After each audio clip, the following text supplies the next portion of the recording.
Et oui, et voici encore, il revient. Parfois, beaucoup de gens vont me demander si je suis pasteur. Non, je ne suis pas pasteur. Est-ce que je suis un prêtre? Non, je ne suis pas prêtre. Je suis un simple serviteur. Un simple serviteur qui veut parler avec ses frères et sœurs. Je ne suis pas un pasteur puisque je n'ai pas une église. Mais je suis là tout simplement puisque je voudrais parler de la bonne nouvelle de notre Seigneur Jésus-Christ et la bonne nouvelle qui nous est enseignée par la Bible et tout ce que nous sommes en train de voir, tout ce qui se passe dans le monde. Nous voudrions un peu nous entretenir avec tout le monde et faire comprendre ce qui se passe autour de nous. Bien sûr, beaucoup de gens sont en train de parler de la parole de Dieu. Nous n'avons pas le monopole de le dire, mais nous voudrions un peu cadrer les choses pour que tout le monde puisse comprendre quelle est la réalité de cette parole de Dieu. Quel est l'évangile que le Seigneur Jésus est venu nous adresser? L'évangile de notre Seigneur est tablé sur une chose. La seule chose que le Seigneur nous avait dit et qui nous a laissé pour que nous puissions continuer à propager dans le monde, c'est l'évangile de la gratuité et non l'évangile de l'argent.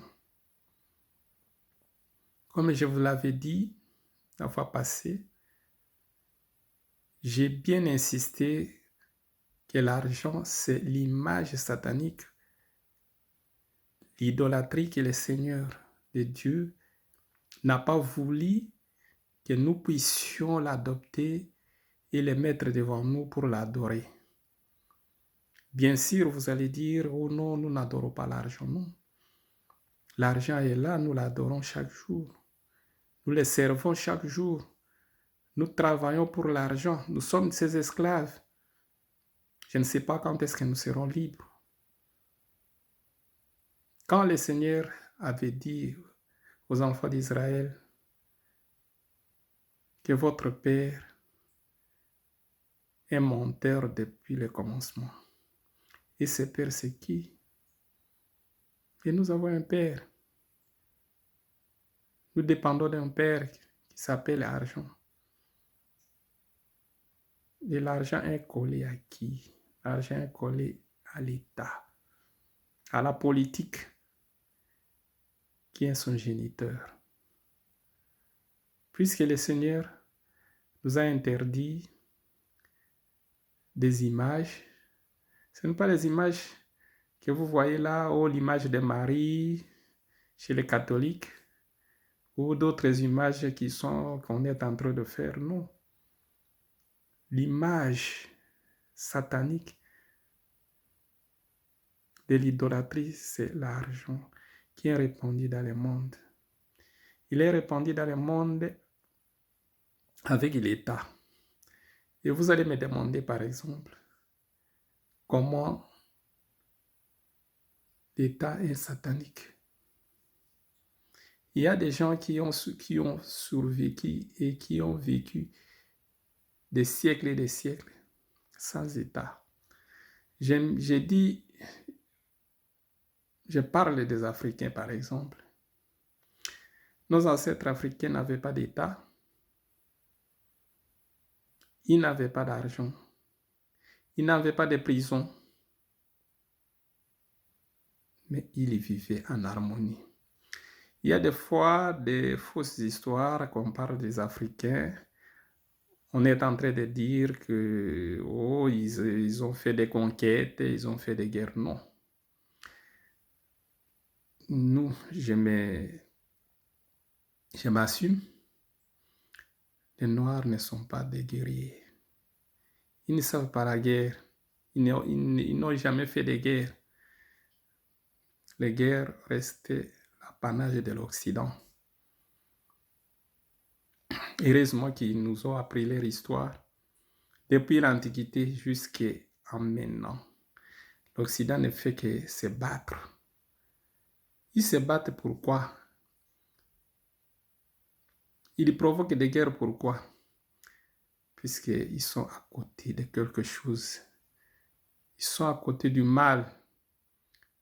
Ils ont fabriqué quelque chose de pire. Ce qu'ils ont fabriqué, c'est l'État. Et l'État, pour bien fonctionner, ils ont mis le symbole satanique qui s'appelle l'argent. Et vous allez voir, tous les États du monde sont sataniques. Ils sont assis dans le sang. Ils y tuent. Ils fabriquent des guerres. Ils fabriquent n'importe quoi à cause de l'argent. Mes chers frères et sœurs, nous devons nous rendre compte que nous devons nous en débarrasser de toutes ces histoires. Comment, par exemple, nos parents africains qui ont vécu des années et des années sans argent, sans prison, sans État, ils ont vécu la véritable vie de Dieu. Ils n'étaient pas violents. Puisque s'ils étaient violents, ils devaient avoir à l'époque des prisons. Mais non, ils n'avaient pas de prison. Ils n'avaient pas d'État. Ils n'avaient pas d'argent. Tout se partageait en famille. Et Dieu nous appelle dans cette famille. La grande famille de Dieu, c'est pourquoi nous l'appelons Père. Puisqu'il est le Père de la famille. Et c'est ça la vie africaine. Nous n'avons pas voulu encore vivre notre ancienne vie. Nous l'avions appelé des coutumes, des traditions. Pourtant, ces traditions nous amenaient à faire de bonnes choses. Nous avions connu des gratuités à gratuité. Bien sûr, il y avait des trocs, mais quand on tuait, par exemple, un gibier dans le village, on le partageait avec tout le monde. Et ça, c'est gratuitement. Cette gratuité, nous l'avions abandonnée et nous avions opté à être État et à vivre avec l'argent. Malheureusement, nous ne parvenons pas à vivre cette option. C'est pourquoi nous sommes toujours malheureux. Nous regrettons de notre vie. Et j'ai demandé même à un ami, j'ai dit, est-ce que la vie même de nos parents, bien nos arrière-parents, qui vivaient avant nous, est mauvaise que la nôtre? Et il m'a dit non. Et vivait mieux que nous. C'est pour vous dire que nous avons quelque chose de bien. Et nous devons en tenir compte. Puisque nous connaissions Dieu, on servait Dieu d'une manière ou d'une autre. Non pas dans la manière dont on nous a amenés pour le servir. La manière dont on nous a placé une idole, l'image satanique, pour que nous puissions l'adorer et nous devons continuer à souffrir. Cette idole, dans la Bible, le Seigneur a dit, il ne faut pas imiter les dieux des étrangers. Et les étrangers sont venus avec leur Dieu, l'argent. Ils nous ont inculqué, ils nous ont montré que non, le bonheur c'est l'argent. Non. Le bonheur n'est pas sur l'argent. Le bonheur réside dans la gratuité. Et ça, j'ai dit vrai.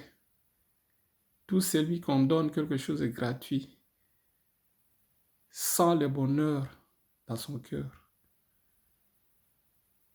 Mais chaque fois que vous achetez quelque chose, ça donne un peu de douleur dans le cœur. Même si vous avez beaucoup d'argent, à tout moment que vous dépensez, vous avez des frais dans vous-même. Et parfois, s'il faut dépenser inutilement dans les affaires inutiles, vous êtes très content de le faire. Voilà pourquoi je vous dis aujourd'hui, mes chers frères et sœurs, je reviens sur la situation de l'argent et de l'État. Est-ce que c'est un bon chemin que nous avions abordé? Est-ce que c'est un bon chemin que nous avons mis dans notre vie? Un chemin malheureux que nous sommes en train de rechercher à tout moment. Un chemin qui nous donne la haine. Un chemin qui casse toutes nos relations. Les relations entre parents et enfants. Les relations entre frères et sœurs. Il n'y en a plus. Quand est-ce que nous allons remettre le système de gratuité? Et je vous dis, mes chers frères et sœurs dans le monde, si on retrouve la gratuité, c'est ça le royaume des cieux. Puisque le royaume des cieux est assis sur la gratuité, Il n'y a pas autre chose. Tout est gratuit. Le Seigneur Jésus nous a dit, si vous avez 2 chemises, donnez une à votre frère. Et quand il envoya ses disciples, il leur avait dit, ne prenez ni argent ni or, là vous allez. Cette parole qu'il a prononcée, vous avez reçu gratuitement, donnez aussi gratuitement. Oui, l'évangile de notre Seigneur Jésus-Christ repose sur la gratuité. Tout est gratuit. Quand le Seigneur Dieu a guéri ces malades, il ne les a jamais demandé de l'argent. Et vous voyez, quand il alla dans le temple, disperser ceux qui vendaient des histoires. Puisqu'il savait que l'argent c'est le mal. L'argent est assis à côté de l'État. C'est l'État qui fait tout. Qui a tué le Seigneur Jésus? N'est-ce pas l'État? Tous ces racontars qu'on est en train de dire, qu'on est en train de parler. Judas, on l'a corrompu avec quoi? Ce n'est pas avec l'argent. Et tout ça, ça vous démontre. Le Seigneur Jésus vous a montré. C'est un exemple qu'il a montré. Que non, l'argent, c'est Satan. Et c'est cet argent qu'il a accompagné même jusque dans la croix. Avec son frère, l'État. Même nous sommes accrochés avec l'État et l'argent. Nous ne voulons pas nous en débarrasser de ces 2 histoires. Maintenant, là, nous devons d'abord, puisque tout le monde ne comprend rien. On ne comprend absolument rien. Que nous sommes encadrés, nous sommes bloqués par l'argent et l'État.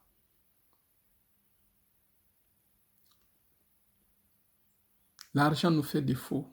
L'État nous fait défaut. Si vous êtes en famille, vous n'allez pas. La famille, c'est l'amour.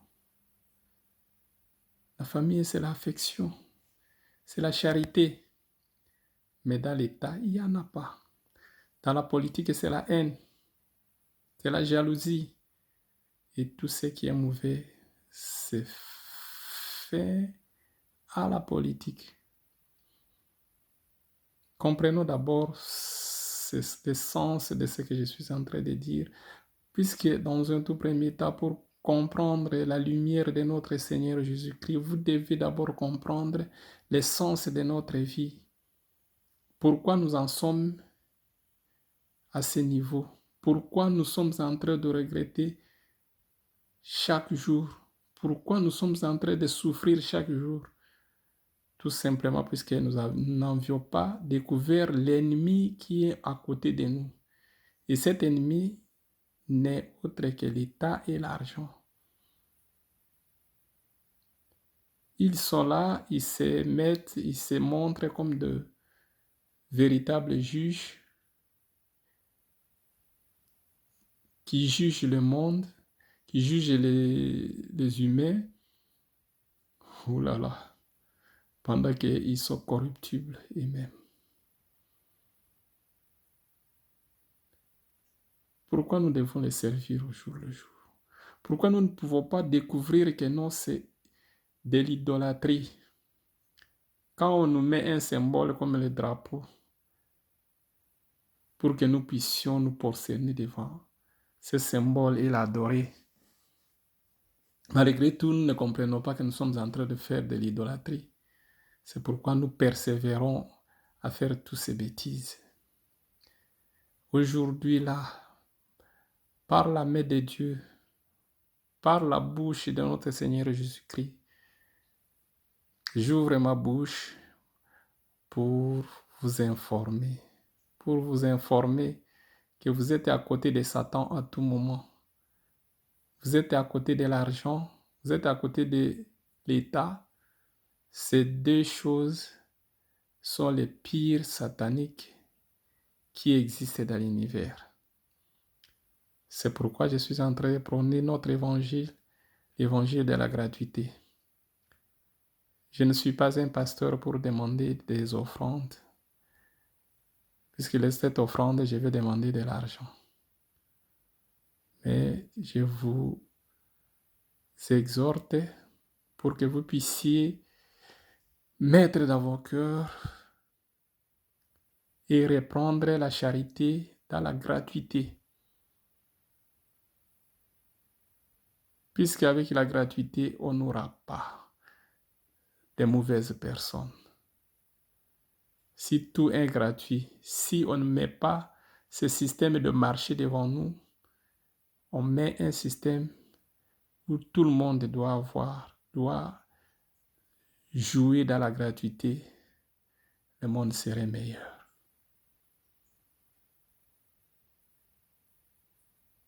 Chacun va travailler, comme dit la Bible, pour aider son prochain qui est dans le besoin, et non pour le vendre, et non pour acheter. Personne ne peut vendre ni acheter s'il n'a pas la marque de la bête. Et vous connaissez déjà la marque de la bête.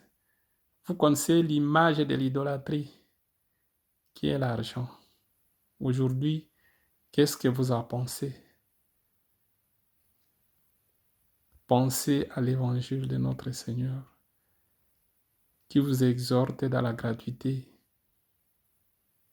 Car Dieu nous a donné tout gratuitement. Aujourd'hui, nous devons acheter même ce que Dieu nous avait donné gratuitement. L'air que le Seigneur nous a donné gratuitement, on l'achète. L'eau devait être gratuite, nous devons l'acheter. Tout ce qui est gratuit, tout est délabré, tout est détruit à cause de l'argent. Mes chers frères et sœurs, soyons raisonnables, regardons tout ça et montrons-nous vraiment que nous sommes sages, nous sommes intelligents, pour que nous puissions encore revivre le royaume de notre Seigneur, puisque ce royaume existe déjà. Le royaume de Dieu est là. Il est proclamé aux pauvres, et nous sommes ces pauvres, puisque nous refusons l'argent. Nous sommes obligés, puisque l'argent nous a rendus esclaves. Et nous sommes obligés de le servir. Nous sommes obligés de souffrir à cause de l'argent. ces vidéos d'aujourd'hui qui vous démontrent quelque chose de meilleur qui vient du Seigneur et que je vous l'apporte aujourd'hui pour que vous puissiez le comprendre, ou que vous puissiez juger et vous puissiez intérioriser dans votre cœur et commencer à vivre une autre vie pour que nous puissions ensemble dans le monde trouver la vie meilleure. Je sais que c'est impossible pour certains, mais c'est possible pour Dieu. Car Dieu a mis devant nous de bonnes choses et ces bonnes choses, nous devons les vivre. Ces bonnes choses, nous devons les accomplir.